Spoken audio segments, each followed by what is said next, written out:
Bryon Knows Movies. This week, we are reviewing Wrath of Man starring Jason Statham. If you decide to enter a life of crime and rob armored trucks, fine. But it probably isn't a good idea to murder Jason Statham's son in the process.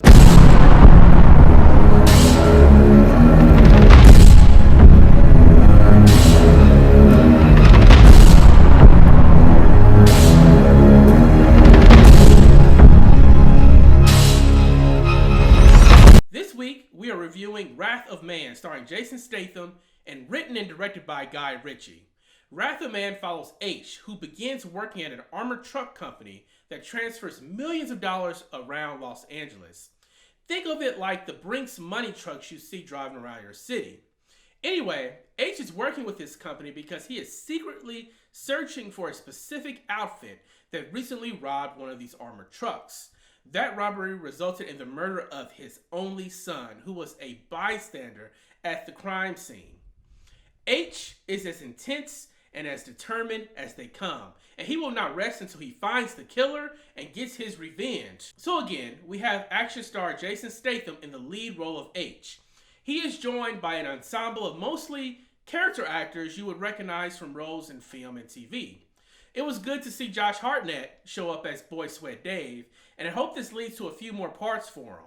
It's also great to see Andy Garcia, who hasn't been around for a while but can still bring the goods. We also get a good cameo by Post Malone. Post Malone keeps on nabbing these cameos in these action movies and seems to be having a fun and great time, and I'm not mad at him. Look guys, I'm going to cut to the chase. I loved this film. I think Guy Ritchie is a superstar writer and director, and he delivers again.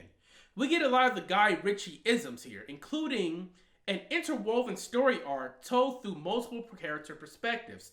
You see what happens during the truck robbery through the eyes of the armored truck employees, the robbers, H's son, and even through security footage. You'd think that Ritchie would run out of exciting ways to tell a multi-perspective narrative like this, but he continues to be able to use this trick in a way that appears fresh. Ritchie is also the master of quick, tightly shot, and gritty action sequences, and huge climactic endings. The only thing missing from this film is Ritchie's use of a one narrator. This movie's musical score, oh my god, it is incredible. It starts right when the opening credits begin, and it's so intense, it's so exciting, it's so pulsating. I was confident in the theater that I'd probably see 800 people killed in the first 5 minutes of this film. It didn't happen, but I wouldn't have been surprised if I was right on that. It sets the tone for the movie and for Statham's character H. Statham plays this guy, agreed with the loss of his son, so well. He has this quiet demeanor throughout the film, always in complete control of his thoughts and always in complete control of his actions. H always has this intense look in his eyes that lets you know that this person is a legit maniac and is the most dangerous man on the planet. They do give you some of H's backstory that explains why he's such a badass, but it gets too much into spoiler territory, so I kind of hesitate to talk about that now. Just know that H is much more complicated than he seems. Guy Ritchie does some really interesting things with the dialogue here. First, all of these side characters talk a lot. This is especially true of the other employees at the armored truck service. Like, you can't get these guys to shut up. All they're doing is blah blah this, blah blah that. They're talking all macho, they're tough guys, they're ready for action at any time. But through the conversation, you know it's fake. These conversations sound so forced that you know that they are all completely full of it. It's almost like Guy Ritchie was meta with the dialogue, poking fun of other movies that use that tough guy, law enforcement team trope. But Statham's H?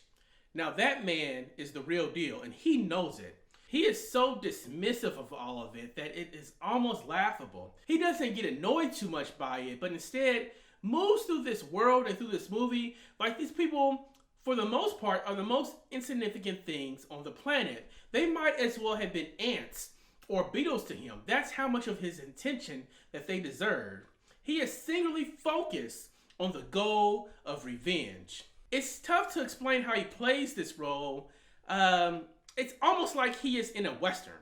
and everyone else in the movie is in this modern action movie. He is like the man with no name from The Good, the Bad, and the Ugly. The only difference is that he is not only mysterious, but also completely off his rocker. I don't know if that was Guy Ritchie's directing or it was Jason Statham's decision to play the role in this way, but hey, I was here for it.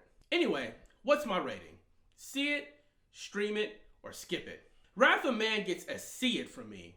You probably know from my other reviews that sound mixing, editing, and scores are crucial components of movie making for me. And this film and its intense score are just going to play much better in a theater, preferably a Prime or Dolby Digital theater if you can.